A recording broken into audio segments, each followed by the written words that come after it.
Have you ever had someone make fun of your T-Rex dinosaur arm impression? Coworker, perhaps? No? Awesome. This video has absolutely nothing to do with T-Rex impressions or coworkers, at least none that will be named. But if you stay to the end, we will give you some videos of some of our staff and colleagues imitating T-Rex and instructions on how to imitate a T-Rex correctly.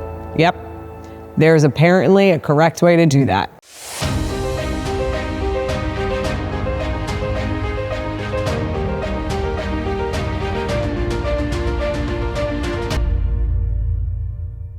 Completely unrelated to anything Dinosauria, we are going to give you 10 quick sound bites about P.T. Barnum, or as I like to call him, Mr. B. I'm the curator of the Barnum Museum, Dr. Reyman-Lock.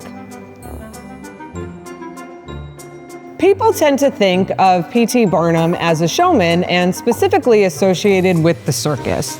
But he actually did a great many things before he became a showman. He was a grocer, lottery runner, newspaper editor, boarding house operator, and Bible printer before becoming a successful museum proprietor, politician, and philanthropist.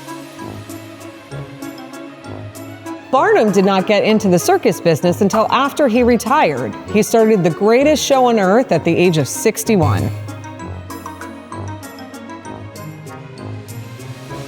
Charles Stratton, more popularly known as Tom Thumb, was one of Barnum's biggest stars and closest friends. Interestingly, Tom Thumb was actually Barnum's cousin, albeit a distant one. They were fifth cousins twice removed. As Barnum aged, he became a champion of moral causes and advocated for temperance, equality, and the abolishment of slavery. When it came specifically to slavery, he even made a very impassioned speech to the Connecticut state legislature in May 1865 in support of extending the right to vote to the former enslaved population. A century later, civil rights activists were still pushing for suffrage. In 1965, the Voting Rights Act finally removed race-based restrictions on voting.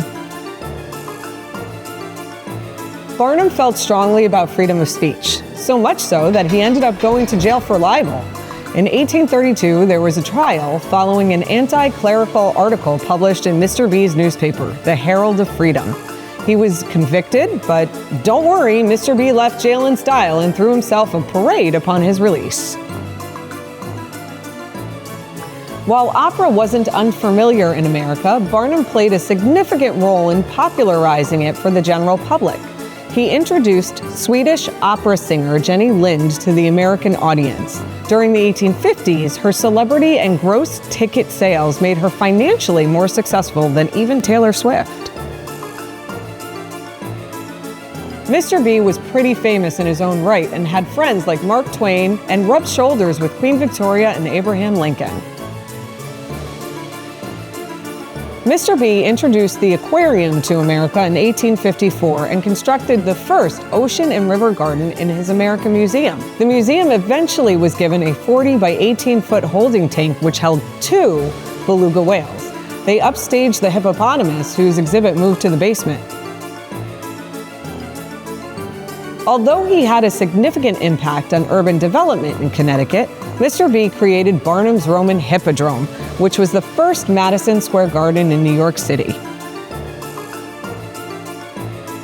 In a stroke of technological marvel, Thomas Edison recorded Barnum's voice on a wax cylinder in 1890, only a year before he died. I thus address the world through the medium of the latest wonderful invention, Edison's phonograph, so that my voice, like my great show, will reach future generations and be heard centuries after I have joined the great and, as I believe, happy majority. This makes Mr. B's one of the first voices ever preserved. Okay, so if you're imitating a T-Rex, I think the standard default is to do this with your hands. But actually, the 2 fingers that T-Rex had were more equivalent to 4 fingers and thumbs.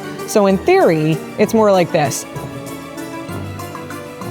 Thanks for joining me for a quick 10 facts. Be sure to subscribe, like, and hit that bell icon, and put in the comments any ideas or wishes you have for topics you'd like me to explore. Until next time, remember to stay curious.